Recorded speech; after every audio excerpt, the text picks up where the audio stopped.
అందరికీ నమస్కారం. నేను doctor Neelima, government medical officer. ఈరోజు మీ ముందుకి ఒక మంచి ఇన్ఫర్మేషన్తో వచ్చాను. డయాబెటీస్ అంటే మన వాడుక భాషలో షుగర్ ఉన్న వాళ్ళకి ఎక్సర్సైజ్, వాకింగ్ ఎంత ఇంపార్టెంటో ఫుడ్ కూడా అంతే ఇంపార్టెంట్.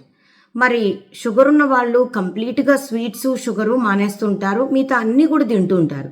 కానీ మాకు షుగర్ తగ్గలేదని భయపడుతుంటారు. షుగర్ బాగా తగ్గాలంటే walking, exercise must and should చేయాలి. ఎక్కువ పరిగెత్తకండి. 1/2 అన్ అవర్ స్లో వాక్ చేయండి పొద్దున పూట, 1/2 an hour slow walk evening time. తర్వాత మధ్యలో మీరు చిన్నపాటి ఎక్సర్సైజెస్ అంటే ఏరోబిక్స్ అంటాం కదా, అలాంటివి కానీ యోగా కానీ చేసుకోవచ్చు. ఫుడ్ ఎలా తినాలి అంటే రాత్రి 1 స్పూన్ మెంతుల్ని నీళ్ళల్లో అంటే 1 గ్లాస్ వాటర్లో నానబెట్టుకోండి. తెల్లవారి నిద్ర లేస్తూనే పరగడుపున నీళ్ళని, మెంతుల్ని అలాగే మింగేసేయండి. ఒకరోజు మెంతుల నీళ్ళు, ఒకరోజు నిమ్మకాయ నీళ్ళు, ఒకరోజు నార్మల్ వెచ్చటి నీళ్ళు ఇలాగా తీసుకోవాలి. ఆ తర్వాత నానబెట్టిన బాదం పప్పుల్ని పొట్టు తీసి 5 తీసుకోవాలి. 2 వాల్నట్స్ తీసుకోవాలి. వీటి వల్ల మనకు మంచిగా ప్రోటీన్ వస్తుంది, మెమరీ పవర్ కూడా పెరుగుతుంది. తర్వాత బ్రేక్ఫాస్ట్ సమయంలో చాలా చాయిస్లు ఉన్నాయి. రైస్తో చేసే ఇడ్లీ, దోశ ఇలాంటివి మానేయండి. మిల్లెట్స్తో చేసే ఇడ్లీ, దోశ తీసుకోండి. అంటే రాగి ఇడ్లీ, రాగి దోశ, అరికల పొంగల్, అరికల సామల ఇడ్లీ, జొన్న ఇడ్లీ, వెజిటబుల్ ఆమ్లెట్ అంటే శనగపిండితో ఉల్లిపాయలు, పచ్చిమిర్చి, టమాటాలు సన్నగా తరిగి వేసుకొని ఆమ్లెట్ వేసుకొని తినచ్చు. ఎగ్ వైట్స్ తీసుకోవచ్చు. అంతెందుకు, నా వీడియోస్లోనే చక్కగా నేను రెసిపీస్ కూడా డీటెయిల్డ్గా ఇచ్చున్నాను. ఒకసారి నా ఛానల్ని సెర్చ్ చేసి చూడండి. మీకు మంచి మంచి వెయిట్ లాస్ తర్వాత డయాబెటిక్ ఫుడ్స్ రెసిపీస్ దొరుకుతాయి. మిడ్ మార్నింగ్ స్నాక్గా 1 గుప్పెడు పల్లీలు తీసుకోవచ్చు. 2 మ్యారీ బిస్కెట్లు, చక్కెర లేని పాలు తాగొచ్చు. ఒక మంచి ఫ్రూట్ తీసుకోవచ్చు, లైక్ 1/2 యాపిల్ లేదా గుప్పెడు దానిమ్మ గింజలు, 1 కట్ చేసిన జామకాయ ఇలాంటివి తీసుకోవచ్చు. ప్రతి మీల్కి ముందు సాలడ్ తీసుకోవాలి. సాలడ్స్ అంటే కీరా, క్యారెట్, క్యాప్సికమ్, కార్న్ అంటే మొక్కజొన్న ఇలాంటివన్నీ కూడా క్లబ్ చేసి 1 బౌల్ ఆఫ్ సాలడ్ తీసుకున్న తర్వాత లంచ్ చేయండి. అలాగే డిన్నర్ కూడా 1 బౌల్ ఉడకబెట్టిన అన్నం, అది నార్మల్గా మీరు తినే బియ్యంతోనే ఫస్ట్ స్టార్ట్ చేయండి.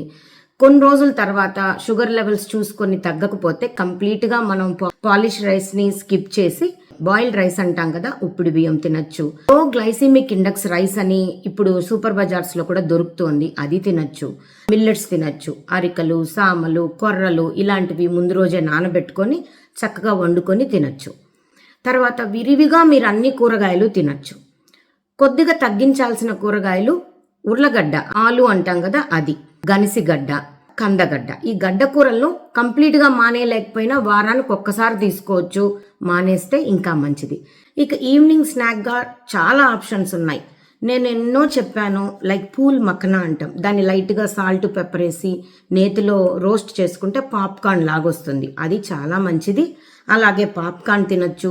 మళ్ళీ గుప్పెడు వేరుశెనగ గింజలు తినచ్చు.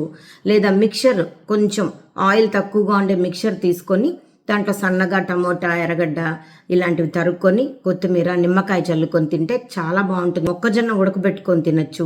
ఇలా చాలా ఆప్షన్స్ ఉన్నాయి. నైట్కి వచ్చేసరికి మళ్ళీ 1 కప్పు సాలడ్ తీసుకొని ఫ్రూట్ తీసుకోవాలి. బొప్పాయి కానీ, జామకాయ కానీ, దానిమ్మ కానీ ఇలాంటివి తీసుకోవచ్చు. బాగా అరుగుదలని పెంచుతుంది. ఇక డిన్నర్లో 2 మంచి చపాతీలు, ఎంత కావాలంటే అంత కూరగాయలు తీసుకోవచ్చు. కంపల్సరీ మధ్యాహ్నమో రాత్రో పప్పు ఉండేటట్టు చూసుకోవాలి. అండ్ రోజులో ఆకుకూరలు ఇంక్లూడ్ చేసుకోండి. ఇక నాన్ వెజిటేరియన్స్ అయితే చక్కగా 1 బౌల్ ఆఫ్ చికెన్ తీసుకోవచ్చు, ఫిష్ తీసుకోవచ్చు. మటన్ని తగ్గించాలి. ప్రాన్స్ ఎప్పుడైనా నెలకు 2 సార్లు తీసుకోవచ్చు. బాగా తినగలిగిన కూరగాయలంటే ఆకుకూరలు, చిక్కుళ్ళు, బీన్స్, క్యాబేజ్, క్యారెట్, బీట్రూట్, ఇంకా ఏదైనా మీరు కూరగాయలు విరివిగా తీసుకోవచ్చు. దాంతోపాటు కంపల్సరీ 1 బౌలు పెరుగు కానీ, పల్లిచట్టి మజ్జిగ కానీ తీసుకోవాలి. ఫ్రూట్స్లో మామిడి పళ్ళు, అనాసపండు, బనానా, సపోటా, పనసపండు ఇవి అస్సలు తినకూడదండి. మీరు తినగలిగిన ఫ్రూట్స్ బొప్పాయి, దానిమ్మ, జామకాయి, బెర్రీస్ అంటాం, అవి తినచ్చు. డ్రాగన్ ఫ్రూట్ తినచ్చు. For more information please subscribe to my channel Naramalli Neelima. Thank you.